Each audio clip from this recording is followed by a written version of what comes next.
এবার যদি একদিন সকালবেলা ঘুম থেকে উঠে দেখেন আপনার উল্টো দিকের বাড়ির দরজায় পুলিশ আর মিউনিসিপ্যালিটির লোক এসে ৫-৬ কেজি আবর্জনা ফেলে যাচ্ছে, তাহলে অবাক হবেন না, কারণ এটাই তাদের অপরাধের শাস্তি। আর ভারতবর্ষের বুকে এমনই ইউনিক আর ইনোভেটিভ শাস্তি দেওয়া শুরু করেছে কিছু মিউনিসিপ্যালিটি কর্মীরা। খেয়াল করে দেখবেন, আমাদের আশপাশে এমন বহু বাড়ি আছে যারা নিজেদের বাড়ির সমস্ত আবর্জনা রাস্তায় ছুঁড়ে ফেলে।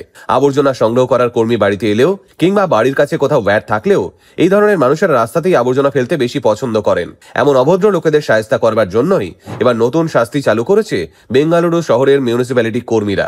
সিসিটিভিতে যদি কাউকে রাস্তায় ময়লা ফেলতে দেখা যায় অথবা কোনো কর্মীর চোখে যদি এই কুকীর্তি ধরা পড়ে, তাহলে পরের দিন সকালেই পুলিশ আর মিউনিসিপ্যালিটির কর্মীরা কয়েক কেজি আবর্জনা নিয়ে ফেলে আসছে সেই আনসিভিলাইজড মানুষের বাড়ির দরজার সামনে। সরকারের এই পদক্ষেপের ভূয়সী প্রশংসা করেছে ওখানকার জনগণ। এই শাস্তির চোটে রাস্তায় ময়লা ফেলার রেটও অনেকটা কমে গেছে। বেঙ্গালুরু শহরের এই সাফল্য নজর কেড়েছে দিল্লি ও মুম্বাই মিউনিসিপ্যালিটিরও। আর হয়তো পরের বছর বাংলাতেও ঢুকে পড়বে এই নিয়ম।